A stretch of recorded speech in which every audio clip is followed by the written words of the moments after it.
ایران کے خلاف اسرائیلی جارحیت میں شدت آ گئی۔ صہیونی فوج کے مطابق جنگی طیاروں نے تہران میں حکومت کے ہیڈ کوارٹر کو نشانہ بنایا ہے۔ برطانوی خبر ایجنسی نے تہران، ایلام اور دیگر شہروں میں اسرائیلی بمباری کی ویڈیو جاری کر دی۔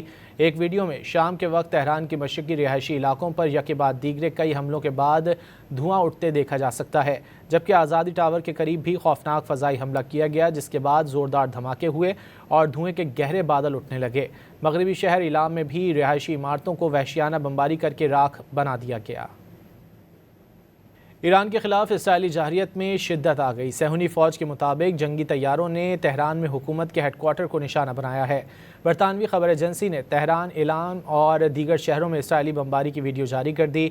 ایک ویڈیو میں شام کے وقت تہران کے مشرقی رہائشی علاقوں پر یکے بعد دیگرے کئی حملوں کے بعد دھواں اٹھتے دیکھا جا سکتا ہے، جبکہ آزادی ٹاور کے قریب بھی خوفناک فضائی حملہ کیا گیا، جس کے بعد زوردار دھماکے ہوئے اور دھوئیں کے گہرے بادل اٹھنے لگے۔